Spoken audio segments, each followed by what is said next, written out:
The court is back in session. Before the jury makes their decision, does the defendant Jeffrey Wilson want to change his plea? No, Your Honor, I did not kill my wife. I would never lay a finger on her. Okay then.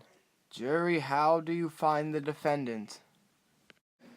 Your Honor, due to the piles of evidence stacked against him, on the account of the murder of his wife Abigail Wilson, we find the defendant Jeffrey Wilson guilty. Wait, I remember! Order! Order in my courtroom.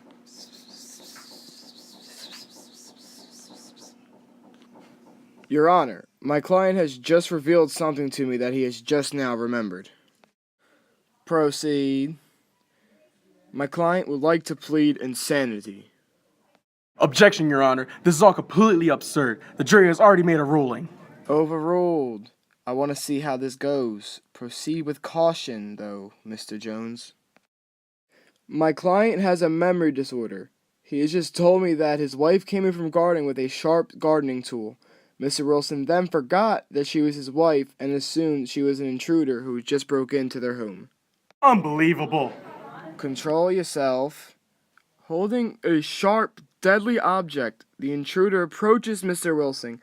Fearing for his life, he grabs his gun, defending himself, and shoots her dead. Your Honor, you can't possibly believe this. It's a scapegoat, a last resort.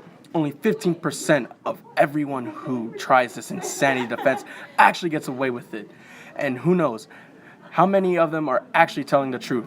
Just look, Eddie Ray Ruth killed the American sniper, pleaded insanity, because it was the only way he thought he could get away with the murder of an American hero. It failed. Andrew Goldstein threw a woman into the subway tracks, killing her, a random woman. If anyone was insane, it's him. But guess what? A few tests and a confession later, guess what? Not insane.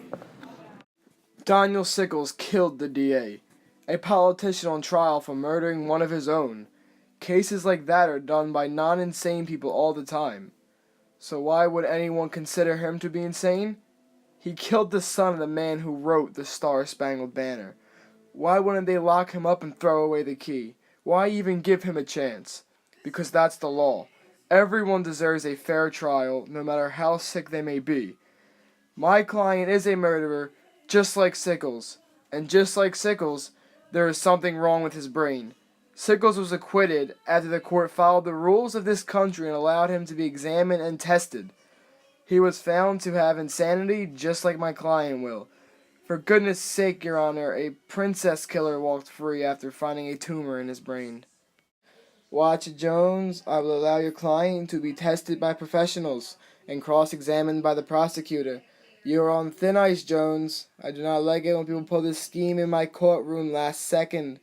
One wrong move and the original verdict will stand.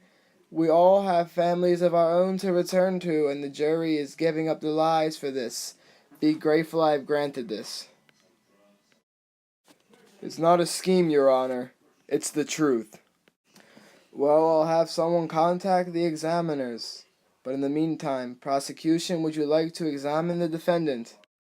I do. Thank you, Your Honor.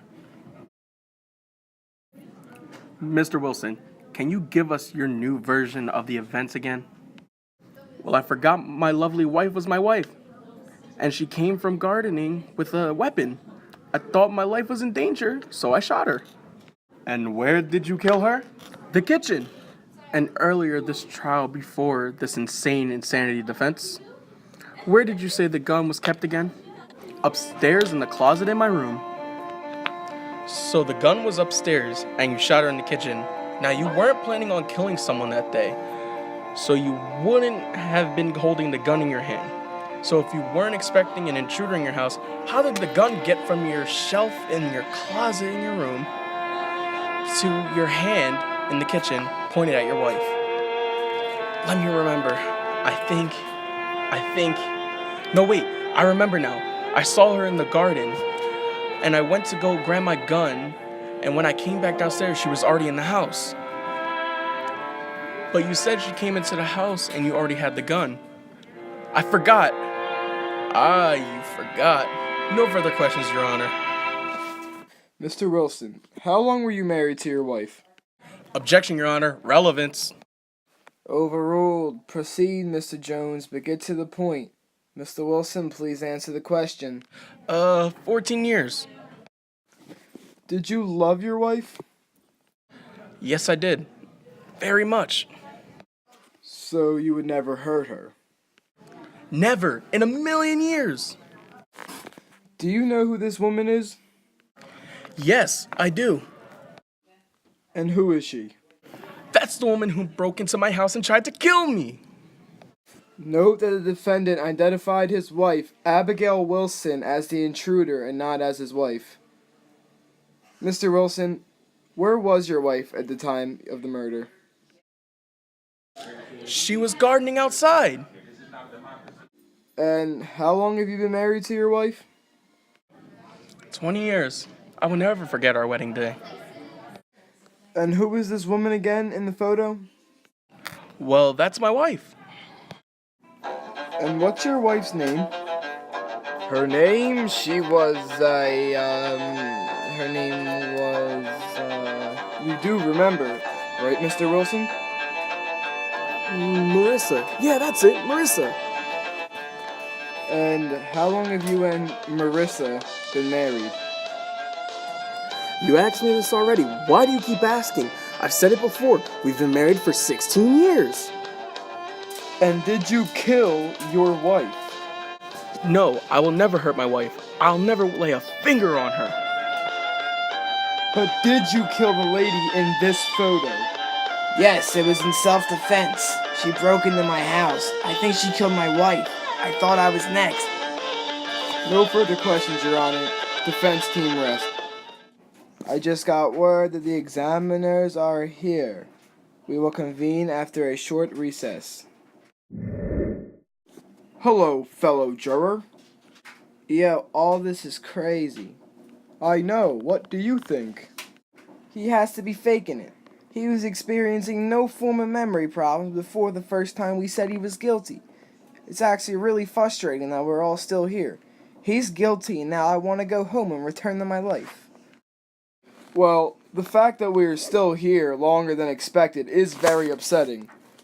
But I think I believe it. The brain is a very complex organ. There's multiple lobes and 86 billion neurons, which if you don't use them all properly, they will die and they can give you memory loss. If there's something wrong with the meninges in his brain or his cerebrospinal fluid that protects the brain, a few bad bumps can cause all sorts of damage. Wow, what are you, a doctor? A neurologist, actually. I've seen men like that. Some worse than that. If he's making this up, then he's a pretty convincing liar. Notice how he got angry after the second or third time the lawyer asked how long he was married. If he was faking it, he would have stayed calm and answered the question. Instead, he got angry. This is because his brain was confused and didn't understand why he was asked the same question multiple times. He also probably doesn't even remember what his previous answer was or who his wife even was due to the neurons in the cerebrum cortex not being able to make certain connections like who his wife was and when they got married. So you're saying that these neurons are what holds our memory because they make connections to things. Neuroplasticity, yes. But this man didn't use it, so he lost it. Probably got banged on the head a couple times, and this caused him to form a memory problem in his brain. You wouldn't believe how many cases like this occur per year. Courtroom is now back in session. Dr. John McLean has evaluated the defendant. Before the jury makes the final decision, Dr. McLean will give his evaluation. Dr. McLean? Well, whenever someone pleads insanity, they always have to undergo a physiatric evaluation, done normally by a shrink. In cases like these, where someone uses the insanity defense and say that they have a memory problem, if it's serious, we can determine it with a polygraph lie detector test. They, for the most part, can tell when someone's lying, or more so, can tell if a person thinks they are telling the truth based off of a person's heart rate, blood pressure, and sweating. When asked if he killed his wife multiple times, Sometimes he would say yes, other times he would say no. Sometimes he said he never had a wife. Now, he gave different answers and wrong answers to some of the questions, but every time it came out as though he was telling the truth. So in my medical opinion, the defendant Jeffrey Wilson is innocent by insanity. Dr. McLean, isn't it possible for the lie detector test to be wrong? Yes. The science behind the polygraph lie detector isn't foolproof, which is why it's inadmissible in most countries, but our country is not one of them. So that means that this is not all you could base your case off of. The thing is, I'm not. I will never give you a solid answer without being certain. I examined every patient thoroughly, just to make sure. We gave him a 30-day brain scan. They can tell if there's anything wrong with the brain. In this case, we look more towards the temporal lobe, because within it is where the hippocampus and the amygdala and the hypothalamus and other sections that deal with memory lie. And what did you find, Dr. McLean? Now, we haven't developed the technology yet to see every single individual neuron, but we can see groups of the neurotic connections. I found in the brain scan a large lack of neurotic connections in that section of the brain, especially for his age. This could very much be the cause of his memory loss.